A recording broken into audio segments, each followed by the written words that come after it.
আজ আমরা দারুণ একটা বিষয় নিয়ে কথা বলবো। আমরা এমন একটা মেগা প্রকল্পের খুঁটিনাটি ডিকোড করতে যাচ্ছি যা দেশের একটা বিশাল অংশের পুরো ভূগোল আর অর্থনীতি দুটোই একেবারে বদলে দেওয়ার প্রতিশ্রুতি দিচ্ছে। সম্প্রতি অনুমোদন পাওয়া এই মাল্টি বিলিয়ন ডলারের প্রজেক্টটা কিন্তু যেমন তেমন কোনো কনস্ট্রাকশন কাজ নয়, বরং এটা একটা বহু পুরনো দীর্ঘস্থায়ী সমস্যার একদম আধুনিক একটা সলিউশন। তো চলুন শুরু করা যাক। এখন শুরুতেই আপনাদের মাথায় যে প্রশ্নটা আসতে পারে তা হলো, হুট করে পদ্মা নদীতে প্রায় ৩৫,০০০ কোটি টাকার এই বিশাল মেগা প্রকল্পের দরকারটা পড়ল কেন? আচ্ছা, এই প্রশ্নের উত্তরটা কিন্তু লুকিয়ে আছে আমাদের ভৌগোলিক বাস্তবতা আর খুব ইম্পর্ট্যান্ট একটা ডেডলাইনের মধ্যে। খেয়াল করে দেখুন, ২০২৬ সালেই কিন্তু গঙ্গার পানি চুক্তির মেয়াদ শেষ হতে যাচ্ছে। আর এই চুক্তি নবায়নের পাশাপাশি নিজেদের পানির নিরাপত্তা নিশ্চিত করার একটা প্রচণ্ড তাগিদ থেকেই মূলত এই বিশাল উদ্যোগটা আলোর মুখ দেখছে। ব্যাপারটা আরেকটু ক্লিয়ার করতে চলুন একটু পেছনের ইতিহাসে ফিরে যাই। সেই ১৯৭৫ সালে ফারাক্কা ব্যারেজ চালুর পর থেকেই কিন্তু আমাদের পানির স্বাভাবিক প্রবাহ ভীষণভাবে বাধাগ্রস্ত হতে শুরু করে। এই সংকট সামাল দিতেই ১৯৯৬ সালে গঙ্গার পানি চুক্তি সই হয়। কিন্তু ওই যে বললাম ২০২৬ সালে এই চুক্তির মেয়াদ শেষ হচ্ছে। আর ঠিক এই কারণে আমাদের নিজেদের একটা টেকসই নিজস্ব ইঞ্জিনিয়ারিং সলিউশন দরকার হয়ে পড়েছে, যার টার্গেট ইয়ার ধরা হয়েছে ২০৩৩ সাল। মানে ২০৩৩ সালের মধ্যেই এই পদ্মা ব্যারেজের নির্মাণ কাজ পুরোপুরি শেষ করার জোর একটা পরিকল্পনা নেওয়া হয়েছে। এখন মূল এনভায়রনমেন্টাল প্রবলেমটা কোথায় জানেন? সমস্যাটা লুকিয়ে আছে আমাদের সিজনাল বা ঋতুভিত্তিক পানির প্রবাহের চরম পার্থক্যের মধ্যে। একদিকে বর্ষাকালে প্রচুর পানি থাকে, যার ফলে বন্যা বা প্লাবনের একটা বড় ঝুঁকি তৈরি হয়। অন্যদিকে শুষ্ক মৌসুমে গিয়ে এই পানির প্রবাহ একেবারে ভয়ঙ্করভাবে কমে যায়, প্রায় ২০,০০০ কিউসেকে নেমে আসে। এর ফলে কি হয়? নদীগুলো শুকিয়ে কাঠ হয়ে যায়, খরা দেখা দেয়, আর আমাদের উপকূলীয় ইকোসিস্টেমে মাত্রাতিরিক্ত লবণাক্ততা ঢুকে পড়ে। তো এই যে দুই চরম বিপরীত পরিস্থিতি, এর একটা পার্মানেন্ট বা স্থায়ী সমাধান তো দরকার, তাই না? আর ঠিক এখানেই চলে আসছে আমাদের আজকের মূল ফোকাস। আসলে এই পদ্মা ব্যারেজ জিনিসটা ঠিক কি? চলুন এ ব্যাপারটা একটু এক্সপ্লোর করি। শুধু বাজেটের ফিগারটার দিকে একবার তাকান। ৩৪,৪৯৭ কোটি টাকা। বিশাল একটা অ্যামাউন্ট, তাই না? আর অবাক করার মতো বিষয় হলো, এটা কিন্তু কেবল প্রথম ধাপের বাজেট। সবচেয়ে দারুণ ব্যাপার হচ্ছে, সম্পূর্ণ নিজস্ব অর্থায়নে এবং দেশীয় তহবিলেই আগামী ৭ বছরের মধ্যে এই প্রজেক্টের কাজ শেষ করার প্ল্যান নেওয়া হয়েছে। আচ্ছা, খুব সহজ ভাষায় যদি বলি, ব্যারেজ মানে হলো নদীর ওপর তৈরি করা একটা কৃত্রিম প্রতিবন্ধক বা কাঠামো। এর মেইন কাজটা কি? পানির প্রবাহ কন্ট্রোল করা, সেচ কাজে সাহায্য করা, বন্যা ঠেকানো, আর অনেক সময় বিদ্যুৎ উৎপাদন করা। তো পদ্মা ব্যারেজের মূল টার্গেট হচ্ছে বর্ষাকালের ওই অতিরিক্ত পানিটুকু ধরে রাখা, যাতে শুষ্ক মৌসুমে সেই জমানো পানিটা খুব স্ট্র্যাটেজিক্যালি দেশের দক্ষিণ পশ্চিম অঞ্চলে সাপ্লাই দেওয়া যায়।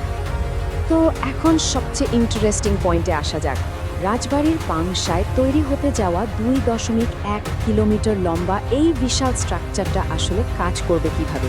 চলুন এই ইঞ্জিনিয়ারিং মাস্টারপিসের টেকনিক্যাল দিকগুলোতে একটু নজর দিই। প্রজেক্টের স্কেল আর এর টেকনিক্যাল ডিটেলস দেখলে আসলেই অবাক হতে হয়। এই 2.1 কিলোমিটার লম্বা ব্যারেজটা স্পিলওয়ে গেট থাকবে ৭৮টি আর আন্ডার স্লুইস গেট থাকবে ১৮টি। কিন্তু সবচেয়ে মাইন্ড ব্লোয়িং ইনফরমেশনটা কি জানেন? এর জলাধার। নদীর বুকেই ১৬৫ কিলোমিটার লম্বা একটা বিশাল ন্যাচারাল রিজার্ভার বা প্রাকৃতিক জলাধার তৈরি হবে, যেটা কিনা প্রায় ২৯০০ মিলিয়ন ঘনমিটার পানি ধরে রাখতে পারবে।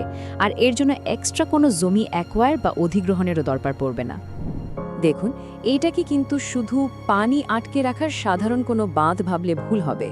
এটা পুরো দস্তুর একটা মাল্টিপারপাস ইনফ্রাস্ট্রাকচার। এই প্রজেক্টে ১১৩ মেগাওয়াট ক্ষমতার একটা পরিবেশ বান্ধব জলবিদ্যুৎ কেন্দ্র থাকছে। ব্যারেজের ওপর দিয়ে চলবে রেল আর আধুনিক সড়ক যোগাযোগ। শুধু তাই না, এর সাথে থাকছে গ্যাস পাইপলাইনের network, high voltage power line, আর মাছের অবাধ চলাচলের জন্য থাকছে 2টো ফিশ পাস। এখন আপনারা নিশ্চয়ই ভাবছেন, এত বিশাল কর্মযজ্ঞ, এত বিপুল পরিমাণ টাকা ইনভেস্ট করা হচ্ছে, তো এর রিটার্নটা কি? মানে এই বিশাল বিনিয়োগ থেকে আমরা আসলে কি সুবিধা পাবো আর কারা এর বেনিফিটটা পাবে? পরিসংখ্যানটা একটু খেয়াল করুন। এই চার্টটা দেখলেই বুঝতে পারবেন, দেশের মোট জনসংখ্যার প্রায় ৩৭% মানুষ এর ডিরেক্ট বেনিফিট পাবে। তার মানে কি দাঁড়াচ্ছে? 24 থেকে 26টি জেলার প্রায় 7 কোটিরও বেশি মানুষ সরাসরি এই মেগা প্রকল্পের সুফল ভোগ করতে যাচ্ছেন। এটা কিন্তু বিশাল একটা ব্যাপার। আর কৃষিক্ষেত্রে এর ইম্প্যাক্টটা জাস্ট ভাবুন, সরাসরি 24 লাখ টন। হ্যাঁ, সারা বছর আনইন্টারাপ্টেড বা নিরবিচ্ছিন্ন সেচ সুবিধা পাওয়ার কারণে প্রতি বছর এক্সট্রা প্রায় 24 লাখ টন ধান উৎপাদন বাড়বে বলে আশা করা হচ্ছে। আমাদের খাদ্য নিরাপত্তার জন্য এটা যে কতটা বড় একটা গেম চেঞ্জার হতে পারে তা নিশ্চয়ই আর বুঝিয়ে বলতে হবে না। শুধু ধান উৎপাদনই নয়, এই প্রজেক্টের রিপল ইফেক্ট বা সুদূর প্রসারী প্রভাব কিন্তু আরও ব্যাপক।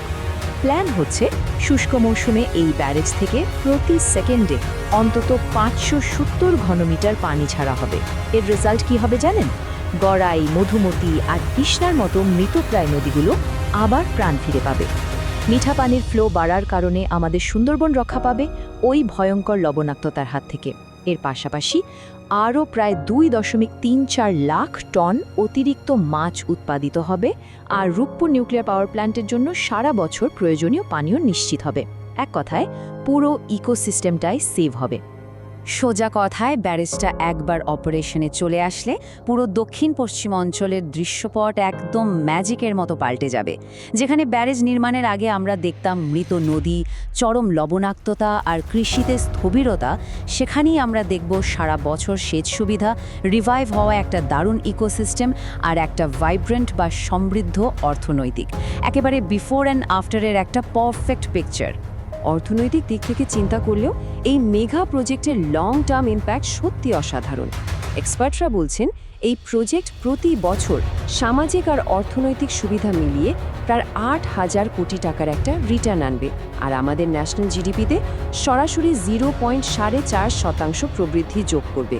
শুধু তাই নয়, লং টার্মে প্রায় 9.25 লাখ মানুষের কর্মসংস্থানের সুযোগও তৈরি হবে এর মাধ্যমে। তবে হ্যাঁ, যে কোনো মেগা প্রকল্পের মতোই এখানেও কিন্তু কিছু চ্যালেঞ্জ আছে। এই দারুণ ইঞ্জিনিয়ারিং মাস্টারপিসটা কি সত্যি আমাদের ওই অঞ্চলের পানির ভবিষ্যৎ পুরোপুরি সিকিউর করবে, নাকি ফারাক্কার মতো এখানেও আটকে পড়া লাখ লাখ টন পলির কারণে নতুন কোনো পরিবেশগত বিপর্যয় দেখা দেবে? এক্সপার্টরা কিন্তু পলি ব্যবস্থাপনা আর নদীর তলদেশ ভরাট হয়ে যাওয়ার রিস্ক নিয়ে অলরেডি সতর্ক করেছেন। তাই আগামী দিনের সবচেয়ে বড় চ্যালেঞ্জটাই হবে প্রকৃতি আর এই বিশাল আধুনিক অবকাঠামোর মধ্যে একটা পারফেক্ট ব্যালেন্স ধরে রাখা। তো এই চিন্তার খোরাকটা আপনাদের জন্য রেখেই আজকের এই ব্যাখ্যামূলক আলোচনাটি এখানে শেষ করছি। পুরোটা সময় সাথে থাকার জন্য অনেক অনেক ধন্যবাদ।